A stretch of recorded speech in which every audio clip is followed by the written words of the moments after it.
Wito wangu wa Tanzania wote, kama mnavyofahamu, Dar es Salaam ni mkoa ambao hakuna mashamba wala hakuna migodi. Uchumi wetu hapa ni uchumi wa huduma, ni service economy. Tunategemea kuuza bamia, nyanya, bilinganya ili tupate chakula. Kama kuna muhanga mkubwa wa maandamano ya 29 zile vurugu zile, basi ni machinga. Na mimi nasema kwa sababu na ushuhuda. Gongo la Mboto tarehe 29, sisi Gongo la Mboto kuanzia saa 12:05 mpaka saa 1 yamefanyika uharibifu mkubwa. Na naweza kukiri kwa wazi kwamba walioandamana wengi si wananchi wa Gongo la Mboto. Walichoma kituo cha polisi Gongo la Mboto, wakachoma ofisi ya kata, tendaji kata, ofisi ya serikali ya mtaa, ofisi ya Chama cha Mapinduzi, na kuna baadhi tuliwaokoa kutoka ofisini wale makarani wa uchaguzi walikuwa wanataka wachome pamoja kwenye ile ofisi ya kata. Kwa hiyo kuna sehemu zimeathirika. Leo unapokuta kuna kituo cha polisi, maana yake unasema pia ni dhaifu. Na unapokuta kuna machinga wengi, nafikiri wenyewe ndio mashahidi. Zaidi ya 2400 pale barabarani. Leo unapokuta tunakosa huduma ya serikali ya kata kwa sababu ofisi ya kata imechomwa. Inakosa huduma ya serikali ya mtaa. Tusipokemea leo, vizazi vitatulani baadaye.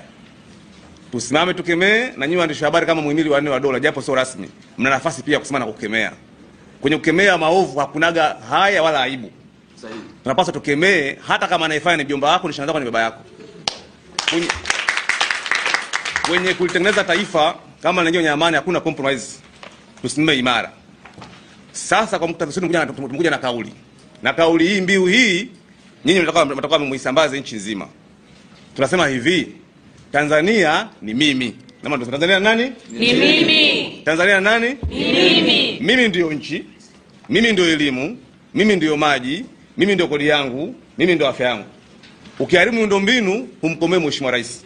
Atakwenda atastaafu, lakini miundombinu inaendelea. Kama unampinga kiongozi mbele katika demokrasia. Kwa hiyo wafanyabiashara wadogo kama na wamachinga tumekataa na tunakataa. Hatuwezi kuwa sehemu ya vurugu. Kwa hiyo sisi kwa kushirikiana na Melissa tutapita wilaya kwa wilaya, masoko kwa masoko, ama zangu hapo tayari. Tuko tayari. Ili kwenda kueneza kampeni hii mkoa wa Dar es Salaam. Tukimaliza tutakwenda nchi nzima. Tuna nafasi ya kulitibu taifa, na kwenye hili ni bora tupoteze uhai ya kitu kulitibu taifa. Na nitaomba wenzangu hapa, mwisho tutasimama hapa, tutaimba nyimbo ya uzalendo. Amen. Ili kwa maana gani? Na kila mmoja naomba yake kwenye mkono, kwenye moyo. Ili kuambia moyo usikubali kuingia tamaa za kuharibu nchi.